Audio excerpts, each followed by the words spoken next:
Hello friends, मैं हूं Roshni. Welcome to Tapti study classes channel. आज हम सॉल्यूशन देखने वाले कक्षा 10वीं का सोशल साइंस का रिवीजन टेस्ट पेपर। तो यदि आप चैनल पे नया हो तो चैनल को सब्सक्राइब जरूर कीजिए ताकि आपको सारे रिवीजन टेस्ट पेपर के सॉल्यूशन फटाफट मिल सके। तो चैनल को फटाफट सब्सक्राइब कर लीजिए, साथ ही अपने दोस्तों के साथ शेयर भी कीजिए ताकि उनको भी इसका सॉल्यूशन फटाफट मिल सके।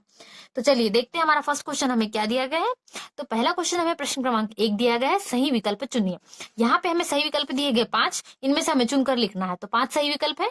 अब पहले पे है हमारे क्या, आंध्र प्रदेश और उड़ीसा के डेल्टा क्षेत्रों तथा गंगा के मैदानों में सामान्यतः कौन सी मिट्टी पाई जाती है। हमारे ऑप्शन है लाल मिट्टी, जलोढ़ मिट्टी, काली मिट्टी और लेटेराइट मिट्टी। तो इसका आंसर क्या होगा, जलोढ़ मिट्टी पाई जाती है। अब बढ़ते क्वेश्चन नंबर 2 की ओर। 1857 के स्वतंत्रता संग्राम के समय भारत के गवर्नर जनरल कौन थे। तो कौन थे, इसका आंसर क्या होगा, लॉर्ड कैनिंग थे। अब बढ़ते थर्ड क्वेश्चन की ओर कि भारत के संविधान में कितने अनुच्छेद है। तो कितने अनुच्छेद होते हैं, 395 यानी कि 395। तो आंसर हुआ 395। अब बढ़ते फोर्थ क्वेश्चन की ओर। भारत की प्रथम औद्योगिक नीति की घोषणा किस वर्ष हुई थी। तो किस वर्ष में की गई थी, 1948 यानी कि 1948 में की गई थी। अब बढ़ते 5वें क्वेश्चन की ओर कि मुंबई बंदरगाह के दबाव को कम करने हेतु विकसित बंदरगाह कौन सा है। तो हमारा आंसर क्या होगा, नाहवा शोवा बंदरगाह है इसका आंसर। तो बढ़ते प्रश्न क्रमांक 2 की ओर। तो प्रश्न क्रमांक 2 हमें क्या दिया गया है, एक वाक्य में उत्तर दीजिए। तो इसका पहला है, पेड़ पौधों और जीव जंतुओं के सड़े गले अवशेषों को क्या कहा जाता है। तो क्या कहा जाता है, उनको जीवाश्म कहा जाता है। अब प्रश्न क्रमांक 2 क्या दिया है, भारत में प्रथम पंचवर्षीय योजना कब लागू की गई। तो क्या है इसका आंसर, 1 अप्रैल 1951 को लागू की गई। अब बढ़ते तीसरे की ओर। मध्य प्रदेश की विधानसभा की सदस्य संख्या कितनी होती है। तो कितनी हमारे मध्य प्रदेश की विधानसभा सदस्य संख्या 230 है। अब बढ़ते चौथे क्वेश्चन की ओर। 1857 की क्रांति का तात्कालिक कारण क्या था। तो क्या था, कारतूस युक्त राइफल के कारण ही 1857 की क्रांति उत्पन्न हुई थी। यहाँ पर मंगल पांडे द्वारा उनको दिया गया था कारतूस, तो उसके कारण युक्त हुई थी। अब बढ़ते 5वें क्वेश्चन की ओर। क्या है, संविधान ने नागरिकों को कितने मूल अधिकार प्रदान किए। तो कितने मूल अधिकार प्रदान किए, 6। तो कुल 6 हमारे मूल अधिकार है या मौलिक अधिकार है। तो यहाँ पे प्रश्न क्रमांक 2 सॉल्व होता है। बढ़ते प्रश्न क्रमांक 3 की ओर। तो प्रश्न क्रमांक 3 हमें दिया गया, रिक्त स्थानों की पूर्ति कीजिए। इसका पहला है, सूती वस्त्र उत्पादन में भारत में कौन सा राज्य प्रथम स्थान पे। तो क्या है, हमारे लिए महाराष्ट्र प्रथम स्थान पर। तो महाराष्ट्र में क्या होता है, जहां सबसे ज्यादा उत्पादन होता है वो मुंबई है। तो यहाँ आप मुंबई नहीं लिख सकते, हमें राज्य का नाम लिखना है। तो महाराष्ट्र लिखिए आप। कोष्टक में मैंने मुंबई इसलिए बताया है ताकि जहां से उत्पादन होता है शुरू, वो चीजें मैं बताऊं। तो अब बढ़ते नेक्स्ट क्वेश्चन की ओर। इंटरनेशनल नेटवर्क का संक्षिप्त नाम क्या है। मतलब हमने फुल फॉर्म बता दिया कि इंटरनेशनल नेटवर्क किसी का फुल फॉर्म है, तो इसका संक्षिप्त नाम किसका है। तो किसका है, ये इंटरनेट का संक्षिप्त नाम। इंटरनेट का विस्तार नाम क्या है, इंटरनेशनल नेटवर्क। अब बढ़ते नेक्स्ट क्वेश्चन की ओर। संयुक्त वन प्रबंधन व्यवस्था में किसका महत्वपूर्ण स्थान है। तो किसका स्थान है, ग्रामीण वन सुरक्षा समितियों का महत्वपूर्ण स्थान है। अब बढ़ते चौथे की ओर। क्या है, दिल्ली की जनता ने किसको भारत का सम्राट घोषित किया। तो बहादुर शाह जफर द्वितीय को सम्राट घोषित किया। अब बढ़ते 5वीं की ओर। स्व सहायता समूह में सदस्यों की अधिकतम संख्या कितनी होती है। तो कितनी होती है, 20 होती है। तो इसका आंसर हुआ 20। यहाँ प्रश्न क्रमांक 3 हमारा सॉल्व होता है। बढ़ते हैं प्रश्न क्रमांक 4 की ओर।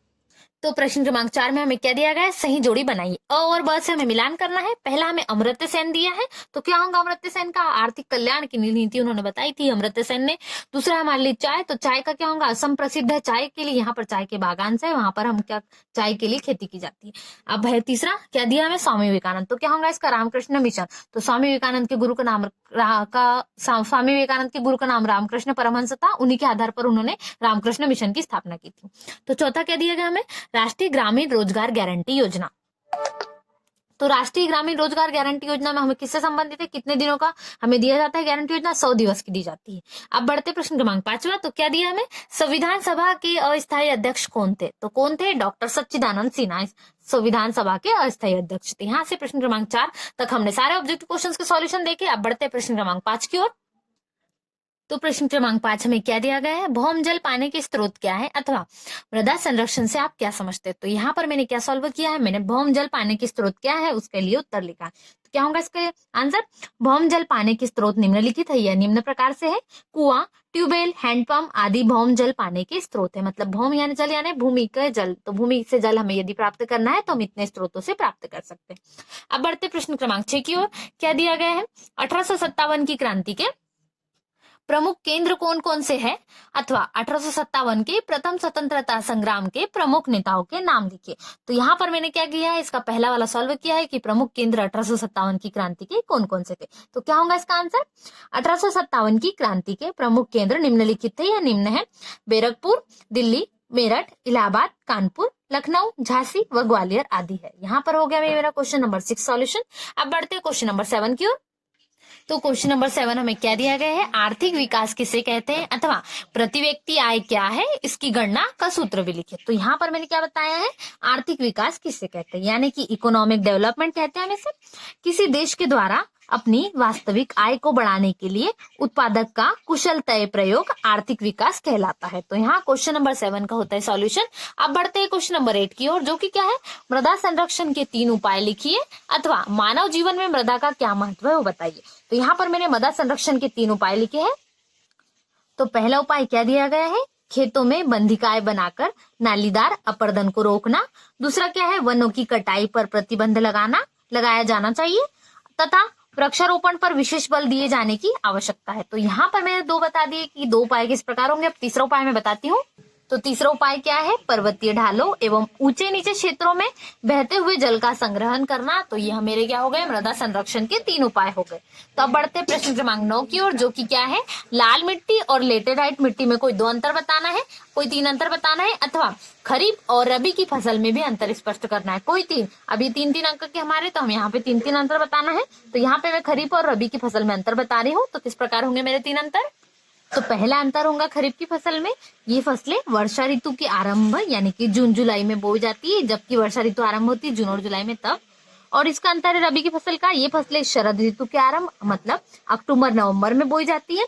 दूसरा अंतर क्या है, ये फसलें शरद ऋतु के आरंभ अक्टूबर नवंबर में काट ली जाती है, और जबकि यहाँ क्या है, यहाँ पे हम शरद ऋतु में बोएंगे और यहाँ पर इसको काट लेंगे। दूसरा क्या है, ये फसलें ग्रीष्म ऋतु के आरंभ में काटी जाती है, यानी कि बहुत अंतराल है, मार्च अप्रैल में काटी जाती है। तीसरा क्या है, इसकी प्रमुख फसलें चावल, बाजरा, ज्वार, मक्का, कपास, पटसन तथा मूंगफली आदि, ये प्रमुख फसलें हो गई। अब रबी की फसल क्या है प्रमुख, इसकी प्रमुख फसलें गेहूं, जौ, चना, सरसों और अलसी जैसे तेल निकालने के बीज आदि, इसमें क्या है, प्रमुख फसलें इस प्रकार की। अब बढ़ते क्वेश्चन नंबर 10 की ओर। प्रश्न क्रमांक 10 हमें क्या दिया गया है कि 1857 के संग्राम को प्रथम स्वतंत्रता संग्राम क्यों कहा जाता है अथवा प्रथम स्वतंत्रता संग्राम का भारत की राजनीतिक व्यवस्था पर क्या प्रभाव पड़ा। तो अब मैंने यहाँ पर लिखा है कि क्यों कहा जाता है प्रथम स्वतंत्रता संग्राम का आंसर। तो इस प्रकार है, 1857 ईस्वी स्वतंत्रता संग्राम अंग्रेजों के अत्याचारों एवं शोषण नीतियों के परिणाम स्वरूप था, जिसकी पहल क्रांतिकारी सैनिकों द्वारा हुई।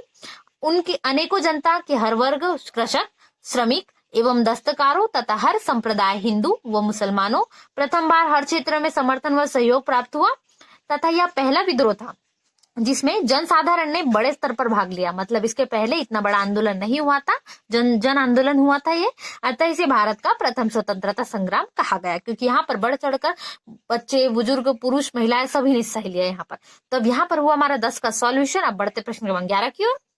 तो अब प्रश्न क्रमांक 11 हमें क्या दिया गया है, स्वामित्व के आधार पर उद्योग कितने प्रकार के होते हैं अथवा आकार के आधार पर उद्योग कितने प्रकार के होते हैं। तो यहाँ पर मैंने पहला बताया, मतलब स्वामित्व के आधार पर उद्योग को बताया कितने प्रकार के होते हैं। तो कितने प्रकार के बताए मैंने यहाँ पे देखिए, स्वामित्व के आधार पर उद्योग निम्नलिखित प्रकार के होते हैं। पहला निजी उद्योग, जो उद्योग व्यक्तिगत स्वामित्व में होते हैं, मतलब आप खुद इसके स्वामी है तो निजी उद्योग कहलाएगा। अब सरकारी उद्योग, जो उद्योग सरकार के स्वामित्व में होते हैं सरकारी उद्योग कहलाते हैं। तीसरा क्या है, सहकारी उद्योग, जो किसी के साथ मिलकर बनाया जाए वो उद्योग। तो जो उद्योग सहकारी स्वामित्व के होते हैं सहकारी कहलाते हैं। जो उद्योग क्या होंगे, सहकारी स्वामित्व के होंगे वो सहकारी कहलाएंगे। तो यहाँ पर मैंने 3 उद्योग बताए। तो चौथा उद्योग किस प्रकार होगा, मिश्रित उद्योग, जो उद्योग उपयुक्त में से किन्हीं 2 या अधिक के स्वामित्व में होते हैं, मतलब आप इसके ज्यादा से ज्यादा मेंबर्स आपके इसमें पार्टीशन कर रहे हैं, तो ये मिश्रित उद्योग कहलाते हैं इस प्रकार के। तो यहाँ क्वेश्चन नंबर 11 सॉल्व होता है। बढ़ते हैं 12 की ओर। तो 12 क्या दिया गया है, 1857 के प्रथम स्वतंत्रता संग्राम के 4 कारण लिखिए, अथवा हमें क्या दिया गया इसके अथवा में, ब्रिटिश शासन से भारतीय शासकों में असंतोष के कोई कारण लिखना है। तो यहाँ मैंने 1857 के प्रथम स्वतंत्रता संग्राम के 4 कारण लिखे। किस प्रकार है, ये कारण निम्न है या निम्नलिखित है। पहला मैंने आर्थिक कारण बताए हैं, अंग्रेजों ने भारतीय सूती वस्त्र एवं अन्य उत्पादों पर भारी कर लगा दिया, जिससे उनके व्यापार चौपट हो गए। तो ये पहला कारण हो गया। दूसरा कारण क्या है हमारा, धार्मिक कारण। तो धार्मिक कारण किस प्रकार था, अंग्रेजों ने हिंदू धर्म की अपेक्षा की, उनकी उपेक्षा, उनके धार्मिक सहित ग्रंथों को कपोल कलिपित कहा, ईसाई धर्म को प्रोत्साहित किया और सुधार की चर्बी वाले कारतूसों का प्रयोग किया, सुअर की चर्बी वाले कारतूसों का प्रयोग किया, जो क्या जिसके कारण ही क्या हुआ, 1857 की क्रांति हुई। अब तीसरा क्या है, सामाजिक कारण। अंग्रेज भारतीयों को सदा हीन भावना से देखते थे, मतलब भारतीयों को वो हीन भावना से देखते थे। वे किसी भी मौके पर अपमानजनक शब्द कहने से नहीं चूकते थे, हम हर समय वो अपमान करते थे भारतीयों का। अब चौथा कारण क्या है, लास्ट, हमारा सैनिक कारण। तो किस प्रकार है सैनिक कारण, अंग्रेजों ने भारतीय सैनिकों को चर्बी वाला कारतूस प्रयोग के लिए दिया, जो उनके धर्म के खिलाफ था, वो कभी भी धर्म के, हमारे भारतीय धर्म के खिलाफ था। तो अब बढ़ते हैं नेक्स्ट क्वेश्चन की ओर। यहाँ पे मैंने चारों कारण बता दिए। तो प्रश्न क्रमांक 13 हमें दिया गया है, भारत का संविधान लिखित एवं विस्तृत क्यों है, संक्षेप में लिखिए अथवा संसदीय शासन प्रणाली की 4 विशेषताएं लिखिए। अब यहाँ पर मैंने क्या बताया है, मैंने यहाँ पर संसदीय शासन प्रणाली की 4 विशेषताएं बताई है। तो किस प्रकार है, तो संसदीय शासन प्रणाली की विशेषताएं निम्नलिखित है। पहली है न्याय मात्र एवं वास्तविक कार्यपालिका, न्याय मात्र एवं वास्तविक कार्यपालिका है। और दूसरी है केंद्रीय नेतृत्व। तो नाम मात्र की वास्तविक कार्यपालिका में क्या आएगा, भारत की संसदीय व्यवस्था में राष्ट्रपति नाम मात्र की कार्यपालिका है, तथा प्रधानमंत्री उसका मंत्रिमंडल वास्तविक कार्यपालिका है। मतलब सारा कार्यभार प्रधानमंत्री के है, राष्ट्रपति केवल नाम मात्र की होती है। अब यहाँ पे बढ़ते हैं हम केंद्रीय नेतृत्व की ओर। तो क्या है केंद्रीय नेतृत्व, संसदीय शासन प्रणाली में प्रधानमंत्री वास्तविक कार्यकारी होते हैं, वे मंत्री परिषद के प्रमुख होते हैं, ये केंद्रीय नेतृत्व में। और दोहरी सदस्यता, तो अब यहाँ पे मैं बताती हूँ तीसरा पॉइंट। तो अब दोहरी सदस्यता में क्या है, मंत्री परिषद के सदस्य विधायक व कार्यपालिका दोनों के सदस्य होते हैं, मतलब आपको दोनों के लिए मेंबरशिप मिलती है। अब ये लास्ट पॉइंट क्या है, गोपनीयता। संसदीय शासन प्रणाली में कार्यपालिका के सदस्यों को कार्यवाहियों, कार्यकारी बैठकों, नीति निर्माण आदि मुद्दों पर गोपनीयता के सिद्धांत का पालन करना पड़ता है। ये हो गए गोपनीयता। बढ़ते हैं नेक्स्ट क्वेश्चन की और ये क्वेश्चन यहाँ सॉल्व होता है। तो प्रश्न क्रमांक 14 में क्या दिया गया है, राष्ट्रीय ग्रामीण रोजगार गारंटी योजना क्या है, उद्देश्य सहित समझाइए अथवा मुद्रा के प्रमुख कार्य लिखे। तो यहाँ मैंने मुद्रा के प्रमुख कार्य लिखे हैं। तो किस प्रकार है मुद्रा के प्रमुख कार्य, तो मुद्रा के प्रमुख कार्य निम्नलिखित है। विनिमय का माध्यम, मूल्य का मापन, मैंने इसमें ये भी बताया है 2 कार्य जो मेन में है मेरे। तो वस्तुओं एवं सेवाओं का क्रय विक्रय विनिमय के माध्यम मुद्रा के रूप में होता है। अब मूल्य का मापन क्या दिया गया है, वर्तमान में प्रत्येक वस्तु एवं सेवा का मूल्य मुद्रा में ही मापा जाता है, सारा सब कुछ किसमें है, मुद्रा में ही है। बाजार में सभी वस्तुओं का मूल्य मुद्रा में ही व्यक्त किया जाता है, यह मुद्रा का महत्वपूर्ण कार्य है। तो मैंने दोनों महत्वपूर्ण कार्य बता दिए। अब बढ़ते प्रश्न क्रमांक 15 की ओर। तो प्रश्न क्रमांक 15 मुझे क्या दिया गया है, निर्यात, संवर्धन एवं आयात प्रतिस्थापन का अर्थ स्पष्ट कीजिए अथवा आंतरिक जल परिवहन की प्रमुख बाधाएं कौन कौन सी है लिखिए। तो यहाँ मैंने आंतरिक जल परिवहन की प्रमुख बाधाएं बताई है, कौन कौन सी है, तो मैंने यहाँ बाधाएं बताई है। किस प्रकार है, पहला है नदियों में बाढ़ आना। तो भारत की प्रमुख नदियां कौन कौन सी है, गंगा, ब्रह्मपुत्र, गोदावरी, नर्मदा, महानदी, कृष्णा नदी, ताप्ती नदी है। तो यहाँ से मैंने पूरी नदियां बता दी। तो इन नदियों में वर्षा काल में अक्सर बाढ़ आ जाती है, इस कारण आंतरिक जल परिवहन में बाधा आ जाती है। तो यहाँ मेरा पहला पॉइंट हो गया। अब दूसरा पॉइंट क्या बनाएंगे हम, नदियों का सूखना। तो यहाँ पर दूसरा पॉइंट, नदियों का सूखना किस प्रकार होगा, ग्रीष्म ऋतु में अधिकतर नदियां सूख जाती है, इस कारण आंतरिक जल परिवहन में बाधा आ जाती है। तो ये हो गया दूसरा पॉइंट। अब तीसरा पॉइंट क्या होगा, नदियों व नहरों में अपर्याप्त नौकायान होना। भारत की इसमें क्या डिटेलिंग आएंगी, भारत की प्रमुख नदियों के 3700 किलोमीटर की दूरी यांत्रिक नौकाओं के योग्य है, लेकिन मात्र 200 किलोमीटर का ही उपयोग किया जाता है। मतलब हमें 3700 किलोमीटर की दूरी है, पर हम कितना यूज करते हैं, ओनली 200 किलोमीटर। अब तीसरा पॉइंट क्या हो जाएगा, लास्ट पॉइंट चौथा क्या हो जाएगा, नहर का निर्माण। सदानीय नदियों से सिंचाई के लिए जगह जगह से नहरें निकाली गई है, मतलब जहां नदी है वहां से जगह जगह हमने नहरें निकाल ली है, जिससे क्या होगा, नदियों में जल स्तर तो कम हो ही जाता है। तो जल स्तर की कमी हो जाती है। तो जिस प्रकार जल स्तर की कमी हो जाती है, तो मार्ग से द्वार या बांध बनाने में क्या होगा, मार्ग बाधा युक्त हो जाता है, यानी कि हमें मार्ग में कुछ प्रॉब्लम्स यूज हो जाएगी, इसलिए नहर का निर्माण करेंगे। तो अब प्रश्न क्रमांक यहाँ पे हमारा 15 सॉल्व होता है। बढ़ते प्रश्न क्रमांक 16 की ओर। क्या दिया है, वन से होने वाले कोई 5 लाभ लिखिए अथवा भारतीय अर्थव्यवस्था में कृषि के योगदान को बताइए। तो मैंने यहाँ पर क्या करा है, वनों से होने वाले 5 लाभ लिखे हैं। किस प्रकार है लाभ, अब चलिए देखते हैं।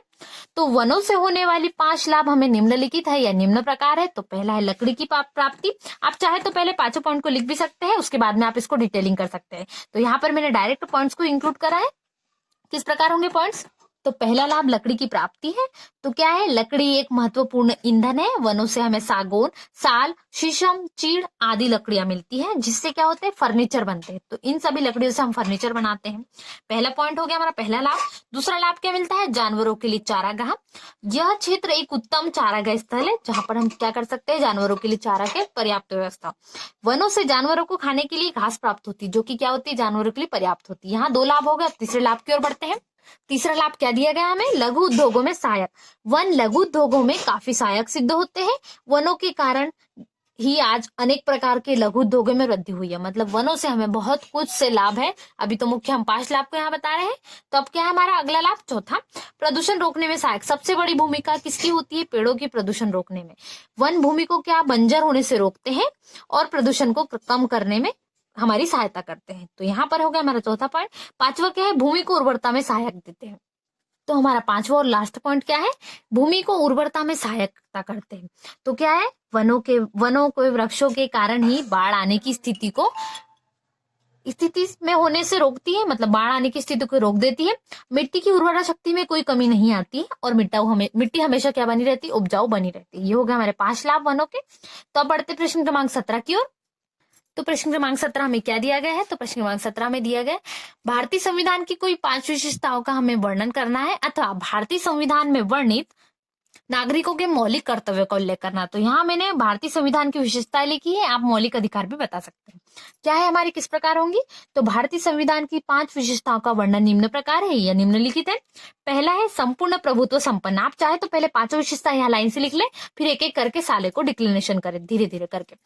लेकिन मैंने यहाँ डायरेक्ट डिक्लेरेशन करा है, तो आप इस प्रकार भी कर सकते हैं। पहला क्या होगा, संपूर्ण प्रभुत्व संपन्न। संपूर्ण प्रभुत्व संपन्न का अर्थ यह है कि भारत अपनी आंतरिक व विदेश नीति का निर्धारण स्वयं करेगा। भारत पर किसी विदेशी सत्ता का अधिकार नहीं होगा। मतलब सारे अधिकार भारत के अपने पास होंगे, सारे राइट टू एक्ट वो अन्य किसी देश के पास नहीं होंगे। ये होगा पहला। अब बढ़ते हैं दूसरे की ओर। तो दूसरा पॉइंट हमें क्या है, संघात्मक शासन व्यवस्था। भारत में संघात्मक शासन व्यवस्था की स्थापना की गई है।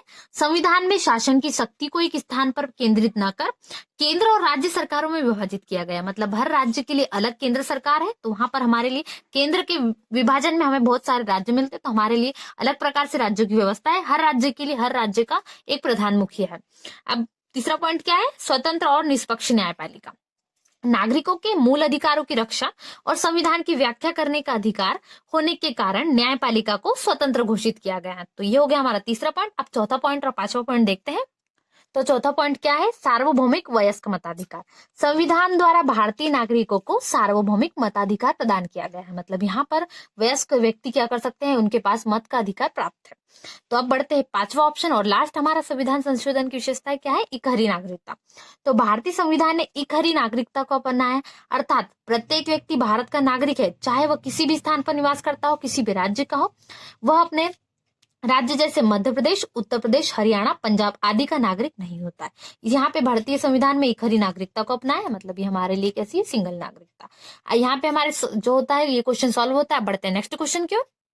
तो प्रश्न क्रमांक 18 में क्या दिया गया है, जल संसाधन के प्रमुख स्रोत क्या है, जल संसाधन का मानव जीवन में क्या महत्व है, ये लिखना है। अथवा हरित क्रांति का अर्थ और इसकी विशेषताएं हमें बताना है। तो यहाँ पर मैंने हरित क्रांति का अर्थ बताया है, मतलब हरित क्रांति को किस प्रकार बताएंगे वो बताए हैं। तो कैसे बताएंगे हम, हरित क्रांति का अर्थ कृषि उत्पादन में उस तीव्र वृद्धि से है जो कि अधिक उपज देने वाले बीजों, रासायनिक उर्वरकों व नई तकनीकों के परिणाम स्वरूप हुई है।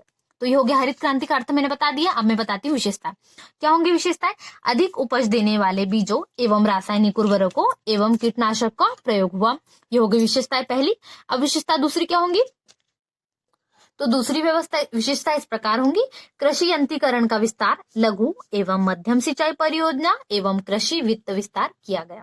अब तीसरा पॉइंट मैं बताती हूँ विशेषता में, कृषि भूमि को उर्वरक बनाए रखने के लिए कृषि बोध एवं कृषि भूमि परीक्षण को बढ़ावा दिया गया तथा किसानों के जीवन स्तर में सुधार लाने के लिए उत्पादों के समर्थन मूल्य की व्यवस्था की गई। तो यहाँ पर प्रश्न क्रमांक 18 में मैंने विशेषता और अर्थ बता दिया। अब मैं प्रश्न क्रमांक 19 का उत्तर आपको बताती हूँ किस प्रकार होगा। तो प्रश्न क्रमांक 19 में क्या दिया गया है? दूरदर्शन संचार का सबसे उपयुक्त माध्यम है, स्पष्ट कीजिए। अथवा परिवहन के साधन मानव सभ्यता की प्रगति के पथ प्रदर्शक कैसे है, लिखिए। तो यहाँ पर मैंने क्या बताया है कि दूरदर्शन संचार का सबसे उपयुक्त माध्यम है, तो स्पष्ट कीजिए कैसे। तो यहाँ 19 का उत्तर इस प्रकार होगा कि दूरदर्शन संचार का सबसे उपयुक्त माध्यम है। इसे हम देख व सुन सकते हैं। दूरदर्शन के माध्यम से एक साथ लाखों करोड़ों लोगों तक सूचना का प्रसारण होता है, मतलब एक ही बार में हम सारे व्यक्तियों को सूचना का प्रसारण कर सकते हैं। दूरदर्शन पर मनोरंजक कार्यक्रम देखे जा सकते हैं, जिससे क्या हो, हमारा अच्छा समय, हमें अच्छी ज्ञान की बातें पता चलेंगी इससे, अच्छे मनोरंजक कार्यक्रम से। वर्तमान में विभिन्न प्रकार के चैनलों का प्रसारण से गुणवत्ता युक्त शिक्षा दर्शकों को प्राप्त होती है। दूरदर्शन से सामाजिक, सांस्कृतिक, राजनीतिक एवं आर्थिक क्षेत्रों की जानकारी हमें प्राप्त होती है, मतलब कुल मिलाकर हमें कितने सारे क्षेत्रों की जानकारी प्राप्त होती है दूरदर्शन से। मौसम परिवर्तन एवं अंतरिक्ष संबंधी घटनाओं आदि का ज्ञान हमें दूरदर्शन के माध्यम से ही प्राप्त होता है। तो यहाँ पर सारे दूरदर्शन के कितने सारे हमने बता दिए कि क्यों हमारे लिए एक उपयुक्त माध्यम है, और हमने इसको स्पष्ट कर दिया।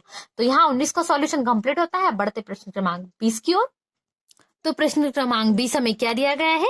1857 की क्रांति की असफलता के कोई 5 कारण लिखना है। अथवा भारतीय राष्ट्रीय कांग्रेस की स्थापना कब हुई? भारतीय राष्ट्रीय कांग्रेस की स्थापना के कोई 3 उद्देश्य हमें बताना है। तो यहाँ पर मैंने क्या बताया है कि 1857 की क्रांति की असफलता के कोई 5 कारण। तो यहाँ पर मैंने बताया है 5 कारण कौन कौन से, निम्नलिखित है। तो यहाँ आप लिखेंगे 1857 की क्रांति के असफलता के 5 कारण निम्न प्रकार है, निम्नलिखित है। पहला होगा संगठन और एकता का अभाव, दूसरा होगा नेतृत्व का अभाव, तीसरा होगा परंपरावादी हथियार, चौथा होगा सामंतवादी स्वरूप, और पांचवा और लास्ट क्या होगा? स्थानीयता। अब हम एक एक पॉइंट को क्या करेंगे? डिटेल में लिखेंगे। तो अब हम पहले पॉइंट को डिटेल में लिखते हैं। तो पहला पॉइंट क्या है? संगठन और एकता का अभाव। तो 1857 के प्रथम स्वतंत्रता संग्राम के असफल रहने के पीछे संगठन और एकता का अभाव प्रमुख रूप से उत्तरदायी रहा। मतलब सबसे ज्यादा हमारे लिए क्या हुआ कि हमने संगठन में एकता नहीं, यूनिटी नहीं थी। इस क्रांति की ना तो कोई सुनियोजित योजना तैयार की गई थी, क्योंकि यहाँ पर हमारे लिए पहले से प्लान, हमारे लिए कोई प्रोग्राम नहीं था कि हमें इस प्रकार करना है। इस कारण ये हुआ हमारे लिए अभाव रहा। अब सेकंड क्या है? हमारा नेतृत्व का अभाव। 1857 के प्रथम स्वतंत्रता संग्राम आंदोलन की सशक्त रणनीति बनाने में योग्य नेतृत्व का अभाव रहा। मतलब हमें कोई लीडर नहीं मिला जो हमें योग्य चाहिए था उस कार्य के लिए। असफलता का एक बड़ा कारण तो यही था कि हमें नेतृत्व नहीं मिल पाया। तीसरा क्या है? परंपरावादी हथियार। प्रथम स्वतंत्रता संग्राम में भारतीय सैनिकों के पास आधुनिक हथियार नहीं थे, मतलब जो हमें चाहिए थे जिस प्रकार के वेपन्स वो हमें नहीं मिले। और तो जबकि अंग्रेज सैनिकों के पास क्या थे? आधुनिक मॉडर्न हथियार थे उनके पास, आधुनिक हथियार व गोला बारूद आदि हथियार। इस कारण क्या हुआ? ये हमारा कारण बना। अब चौथा क्या मिला हमें? सामंतवादी स्वरूप। 1857 के संग्राम में एक और अवध, रुहेलखंड आदि उत्तरी भारत के सामंतों ने अंग्रेजों का विरोध किया, तो दूसरी ओर पटियाला, जीत, ग्वालियर व हैदराबाद के शासकों के विरोध के उन्मूलन में अंग्रेजी हुकूमत को सहयोग दिया। तो यहाँ मैंने 4 पॉइंट बता दी। अब मैं 5वां पॉइंट बताती हूँ। तो 5वां पॉइंट क्या होगा? स्थानीयता। 1857 की क्रांति में स्थानीय उद्देश्य होने से आम भारतीयों का व्यापक जुड़ाव इसमें नहीं हो सका, क्योंकि स्थानीय उद्देश्य हुआ तो आम भारतीय इससे नहीं जुड़ सके। इस समय केवल उन्हीं शासकों ने क्रांति में हिस्सा लिया जिनके हित क्या थे? सामने आ रहे थे, जिनको अपना लाभ दिख रहा था उन्होंने ही लाभ लिया, और उन्होंने ही क्या लिया? इसमें हिस्सा लिया। 1857 की असफलता के पीछे यह भी प्रमुख कारण रहा। तो मैंने यहाँ 5 कारण बता दिए 1857 की क्रांति के लिए किस प्रकार होंगे। तो यहाँ पे हमारा क्या होता है? 10वीं सामाजिक विज्ञान का, सोशल साइंस का, एसएसटी का पेपर पूरा सॉल्यूशन होता है। तो आप इस वीडियो को शेयर भी अपने फ्रेंड्स के साथ जरूर कीजिए ताकि उनको भी इसका सॉल्यूशन फटाफट मिल सके, और चैनल को फटाफट सब्सक्राइब कर लीजिए ताकि आपको आने वाले सभी रिवीजन टेस्ट पेपर्स के सॉल्यूशन फटाफट मिल सके। Thanks for watching.